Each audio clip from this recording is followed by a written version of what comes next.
Hey guys, welcome back to my channel. So today I have something a little bit different for you. So I've seen a planner tag that's been going around on YouTube, which is a tag from Planner Addict, and I'll link their Instagram in the description down below. And I found it really interesting just hearing about other planner stories and how they got into planning, and I think it's a really good way to celebrate our community, particularly as I've been in the community for a long time and I know loads of people have joined more recently, so it's a good way to sort of find out about what it was like a few years ago, but also just to generally talk about planning life. Most people have done this while doing a plan with me or something else. I could do that, but that would involve me cleaning my desk, which I haven't done. And it would also involve me working out how I was going to film another video and doing this as a voiceover, and I decided that I would rather just do it. So you're gonna have to put up with my face for this one, so hopefully that's okay. There are probably a million other things I should be doing other than this Q&A. Like, there's loads of videos I should film. I'm 2 weeks behind on my memory planner and I've not planned in my everyday planner for next week. But it's fine, we're gonna do this video regardless. So I'm feeling comfy, I'm in my Lion King spirit jersey, so hope you guys get comfy too, and hopefully you enjoy this video. Excuse the background in here, this is where I do my planning and stuff, but also where my wardrobe is, so you'll have to put up with that in the video as well. So the first question is, what's your name, what's your age, and how long have you been planning for? So I'm Kat, most of you guys know that, I'm 28, and how long have I been planning? I'll be honest, I am like a lifetime planner. Like, I am pretty sure I was born being organised. I've just always been that kind of person.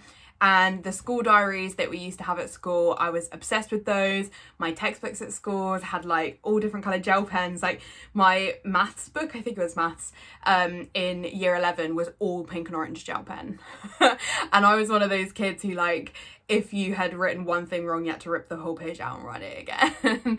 So definitely always been a planner, took my planner at school very seriously.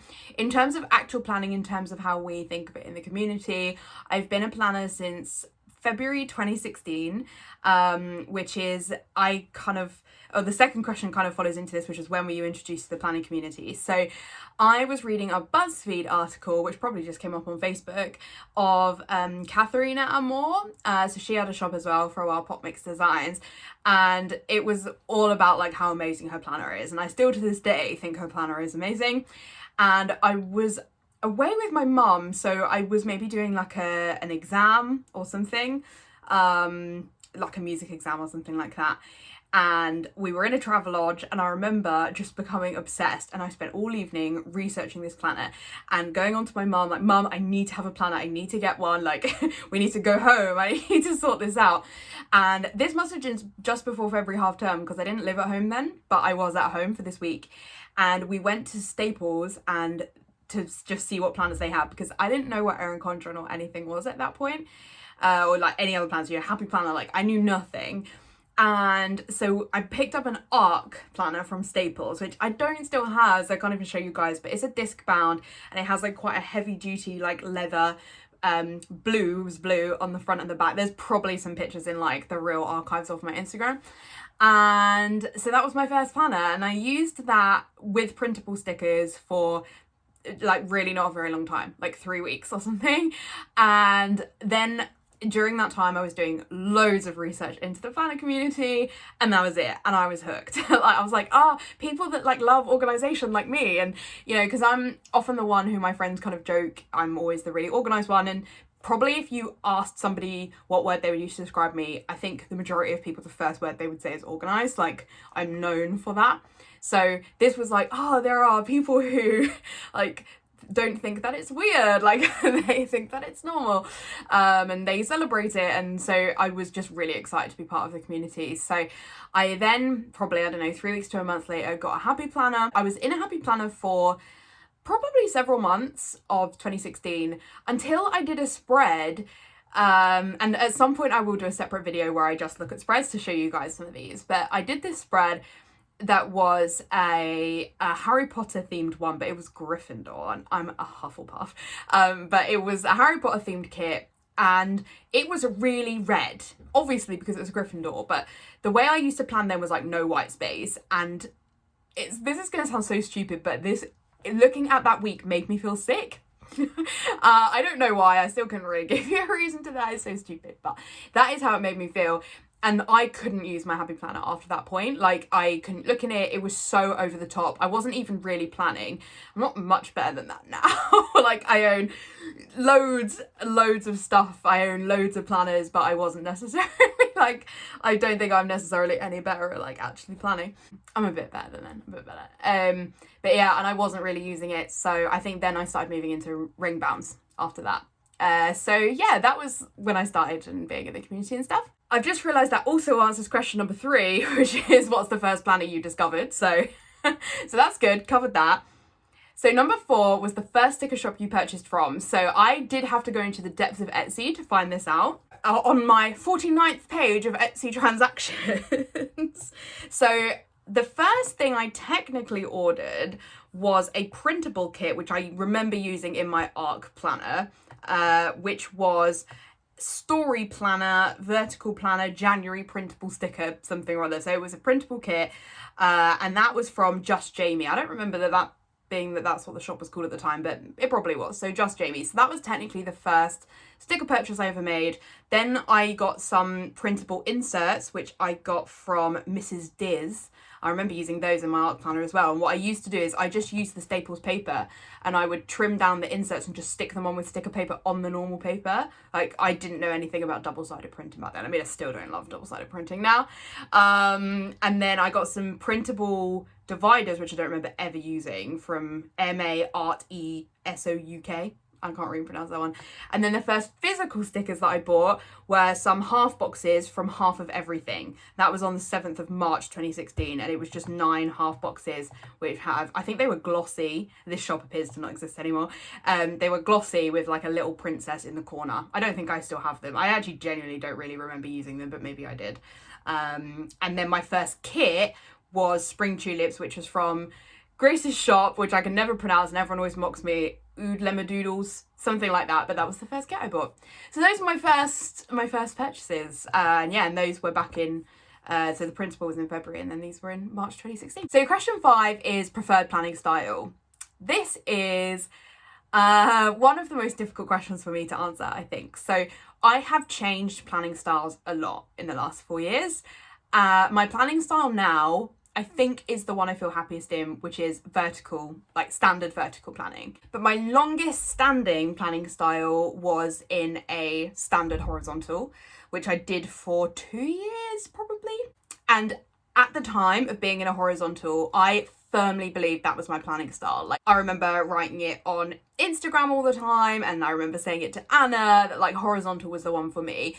There were downsides to horizontal planning, that you had to like trim down boxes to fit into the planner. And that always used to put me off planning because it was so much more effort. So I think I had a vertical planner in like May 2018 for a month or something, but I couldn't do it. Now, what I should say is I should never be switching planners at that time of the year, because that's a really busy work time for me.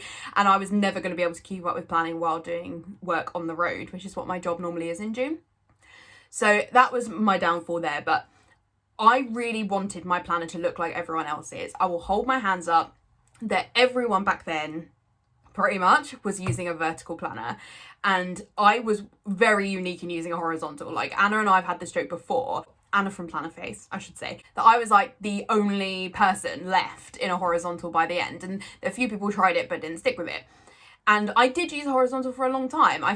Apart from the fact that I sort of was annoyed sitting down to plan in it, I liked that I had a checklist every day, and I liked that I had like quite a lot of room and it was really structured. And my issue when I used the vertical is that I felt I had to be more creative than I was, and people like J. Crew Plans and other like really big YouTubers, and even if we think back to my first planning experience with like Katharina Amore's planner, she was in a standard vertical, and I so badly wanted my planner to look like everyone else's. But I couldn't do it. When I had a vertical, I didn't feel creative enough. I didn't feel I could fill the space. I didn't have enough to write in there. And so the plus of a horizontal was that it was exactly the same layout every single week. I didn't really have to think about it, but my planner still looked beautiful. And I think it was at that point that I decided that it didn't matter what everyone else's planner looked like. Like, do I still get planner envy? Absolutely. But it was at that point where I went, my planner isn't going to look like everyone else's. It doesn't matter. my plan is going to be different. And actually a lot of people really liked my horizontal planning, and that was the thing that made me different. And I think that was, you know, a lot of people found my Instagram because I was the person in a horizontal planner. It's something that I think I've had to come to terms with. But the downside to horizontal planning for me was that I then started moving into using my planner as a memory planner, and horizontal does not work for that, because you basically use a checklist every day if you planned in my style anyway. And I didn't have checklist items. I was back planning. That's like a phrase that me and my planner bestie Emma used to use all the time, that I was always back planning, and that didn't work for me. So interestingly, now I miss having that element of my planner, and currently I'm using two planners. So I have like an everyday planner and I have a memory planner. But it's only now that I think I've kind of worked out how I'm going to use those planners separately. At the time, I really wanted my planner to be a forward planner. I didn't want it to be a scrapbook. I didn't see the point in doing memory planning. Now I totally see it. Like, I really like that I can flick back through my planner, and like me and my boyfriend sit down and look back at stuff we did earlier this year, you know, when the world was normal, and looking back on our trip to Paris from February. And I love that now, but I didn't ever see the point in that before this year. This is quite a long-winded answer, and I don't know if it's remotely helpful to anyone, but hey, hopefully you don't mind that this is quite a long video. So number 6 is the first few planning channels that you found. So I took a really long time to get into watching planning on YouTube. So I have never really been one to use YouTube. I have never really been one to binge watch stuff on YouTube until this year, pretty much, or like last year, I suppose. But yeah, maybe like the last 18 months. Before then, if someone sent me a YouTube video to watch, I would like genuinely sigh and be like, I don't want to watch this. I don't know why. Like, I watch a lot of television and stuff. It's not like I don't consume media, but I was just never interested in watching YouTube videos. So I probably only really discovered planning YouTubers like at the beginning of 2019, I would say. And I would assume the first YouTuber I discovered is J. Crew Plans. Like, I remember like going to the gym and binging Jess's videos on the treadmill. So I think that it must be Jess. And if anybody asks me who my favourite YouTuber is, like, Jess doesn't still do YouTube, but she is my favourite YouTuber in the planning community. There are loads more I love now, and I watch loads of people now. But for me, like, Jess is the one I discovered first, and her personality on YouTube was always like really big and really her, and I really liked that. Because I'm not polished. Like, you guys probably know that from my videos. I'm not polished, and I'm quite a chaotic planner, and despite being like rigidly organized, I am also quite chaotic. And I always felt that I could see some of me in Jess. And so that's why I really liked watching her channel. So that's what I would go with. But now I watch loads of YouTubers. There's amazing YouTubers that I love watching. Big channels, small channels, all different kinds of planning styles. But yeah, she is the first one I discovered, and I think she's the one who I kind of owe like me wanting to have a YouTube channel even to. So number 7 is trends you've committed to the most. This is an interesting one. So I think foil is one I have committed to, but I was very slow to get on the foil train. Like, I think foil took a long time to come over to UK planning, and when it came over, I just didn't really get it. So it just wasn't something I kind of understood the point of. But now I really like foil in my memory planner, and if I have a spread without foil, I'm like, would really be improved by foil. But I don't use everything foil. Like, I don't really use full scripts that much, or foil icons, so maybe I'm not enough on that trend. But foil is something I feel I would say. Other trends, like, I know that Viv in hers said about glitter headers. I love glitter headers, but again, only use those since I was a vertical planner. I didn't use them when I was in any other planning style, so I don't know if I can even say that. I might have to come back to that one. I can't, there's nothing else that I can think of necessarily right now. So number 8 is trends you wish would come back. I feel like I should have thought about my answers to these before I filmed this video. So maybe a trend, I don't know that it's a trend I wish would come back, but it's a trend like that I wish I would still do, is decorating ring bound planners, like the pockets of a ring bound.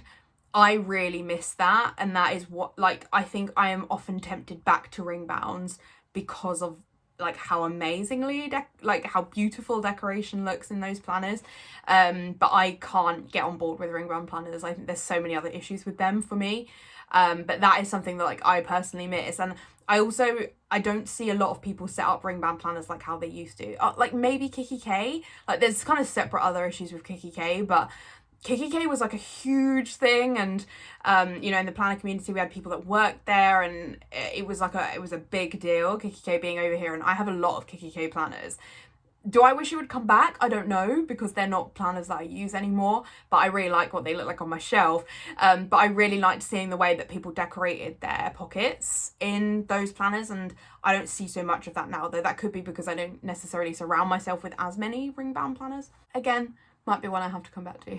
So number 9 is, what does your family or significant other feel about you playing with stickers and planning? Playing with stickers makes it sound like this is a game, everyone, and it's not. This is organising our lives. My partner is very supportive of me planning. In fact, like, I'll be honest, like every ex I've been with while I've been planning has been supportive of me planning. But I would say that like my boyfriend is, he really motivates me, particularly with my memory planner. Like he really likes going back and looking at the stuff that we've done, and I think he's gone the extra mile. And like for my birthday he bought me kits from SPC, and he bought me foil, and he knows every shop. Like I was talking about shops like releasing sticker books the other day, and I said Harriet, and he went, oh, Harriet Wright Designs. Like he knows. So he is very supportive, and I am very lucky about that. Not lucky because like I need to have his support, I don't, but I do think that it's really nice to have the support of your partner, because they kind of enjoy your hobby with you, and that's really nice. My family also all know that I plan, so my mum is where I get all of this from. Like she has had a Filofax like as long as I've been born, and she, although her Filofax does not look like our planners, I tried for about a solid year, I tried to make her planner look like ours, and I like made her some stickers and everything. It doesn't look like ours. She uses sometimes different colour pen, and she uses Tipex, but it's really not like ours.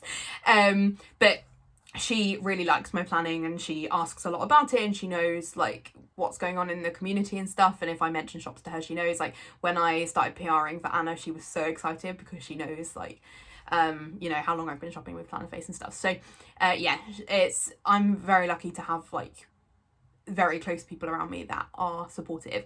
And then question 10 kind of follows on from this, which is, do your friends or family watch your planning videos / follow your account? So I don't think that most of my family watch my videos. Like my boyfriend used to watch them when I first was like posting videos. He would watch them and stuff, but he doesn't much now. Not because he's not supportive, but you know, he sees me do it in person, he doesn't necessarily need to watch the video. I don't think my family really watch them. My friends, some of my friends do. So like I've got, you know, my work friends in particular, who are very supportive of my planning. And yeah, I've got friends who, they may not necessarily watch my YouTube, but they like actively follow my Insta and stuff. So yeah, I'm quite lucky in that sense. There are a few people that kind of look at it, like particularly when I used to sometimes have my planner out at work, and some people look at it and be like, what?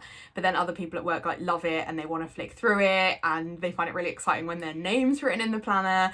And like I remember going away for a work trip with one of my colleagues, and she didn't know about my planning, and she was really like into social media herself generally, and we were talking about that, and I mentioned about my planning social, and we sat there and like flicked through my planner, and so that was really nice. It's really nice to share the hobby with people that find it interesting, and I think it makes you feel like, oh, like people are really invested in, well, not even really invested, but like people really like what I'm doing with this thing. And I think when you put so much time and effort into your planner, like I do feel like my planner is a work of art to an extent, and it's really nice when other people see it and they, you know, enjoy it.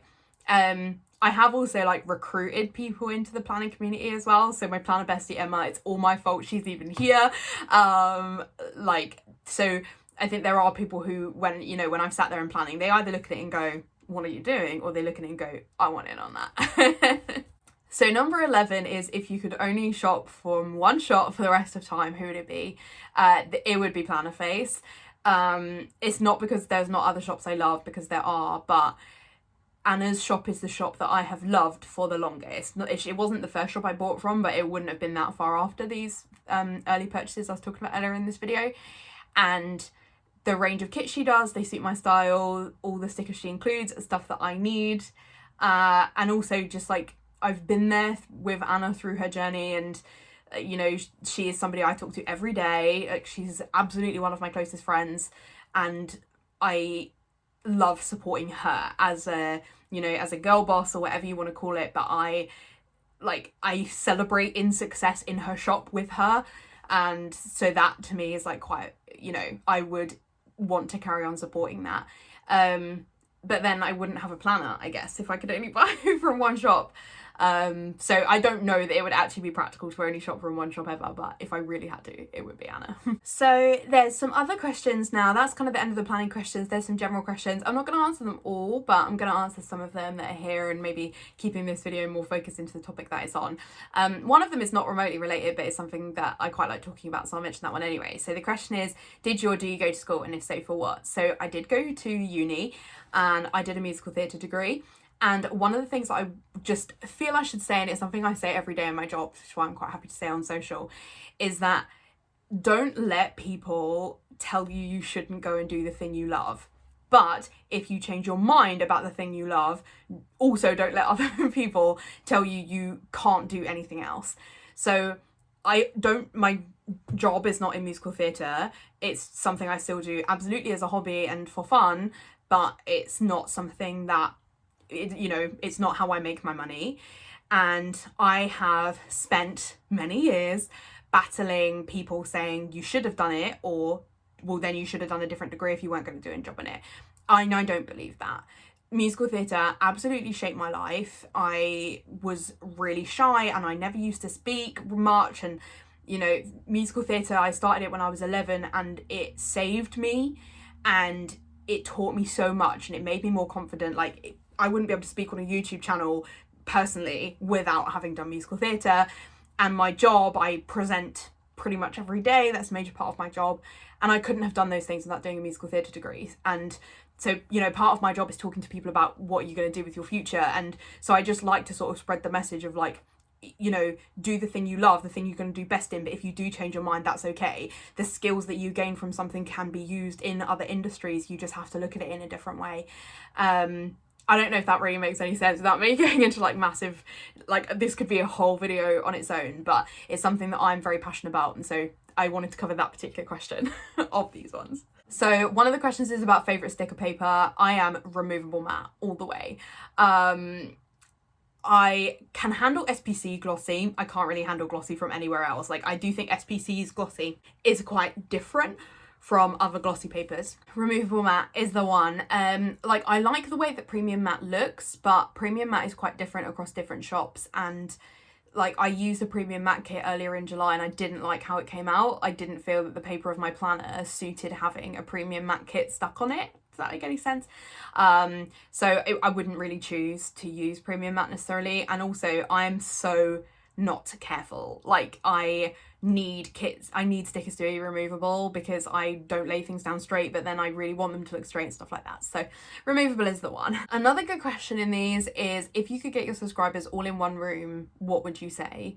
And in many ways, YouTube is getting everyone in one room, but I suppose it's just about what messages you would say. And I think this follows on from what I said earlier in the video about you do you.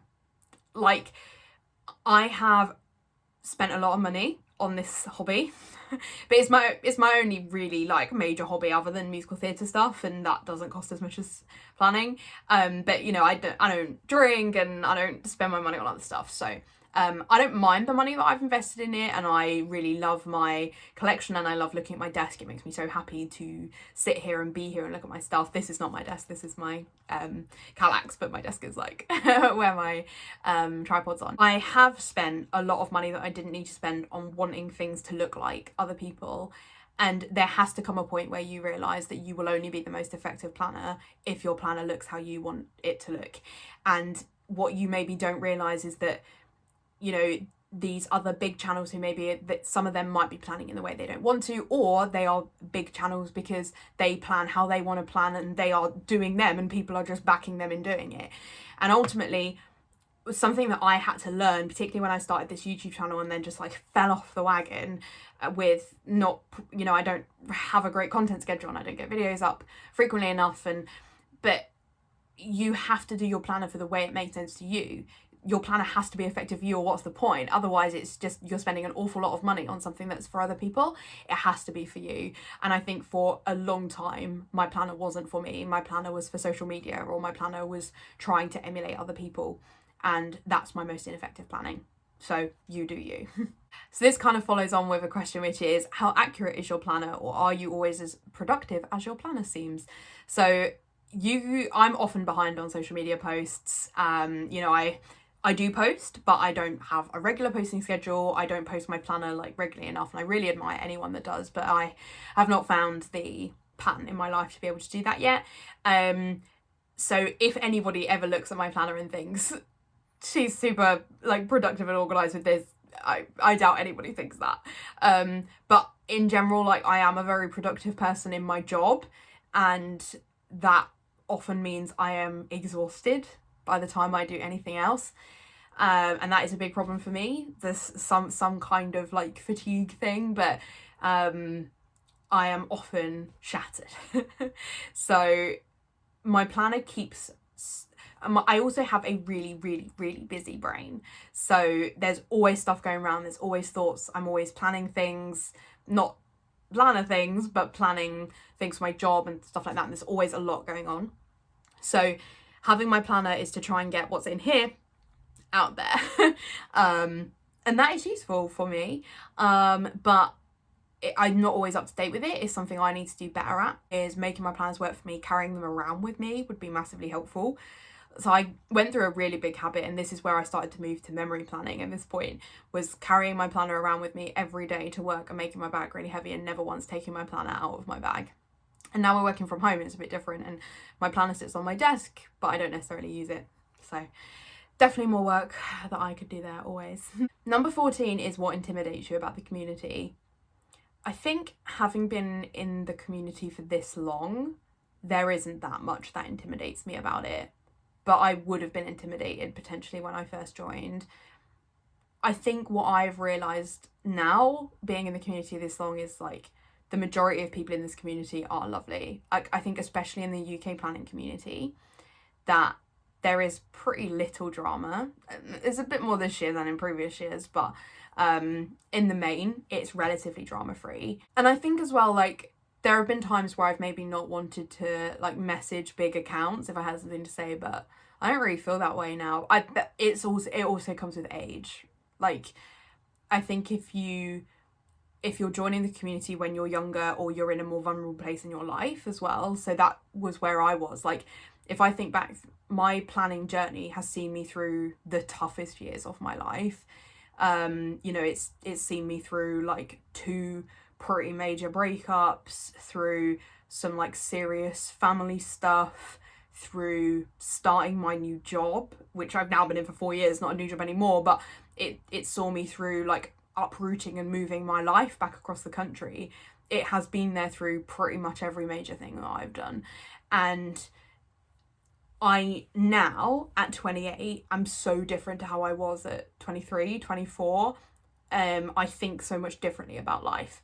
And so I don't feel intimidated now. If I wanted to message an account, like I messaged my Crafty Plans about like her planning style and just asking for more information about her planning style, I don't feel intimidated about that. Like, if she doesn't want to reply, that's cool. But she did, and she was so lovely.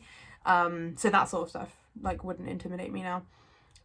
But it comes with time. And I think you realizing that we are humans, and anyone who you consider to be a bigger account, or somebody that you think won't want to talk to you, they probably will want to talk to you, because we are a very, in the main, supportive community who want to get to know people.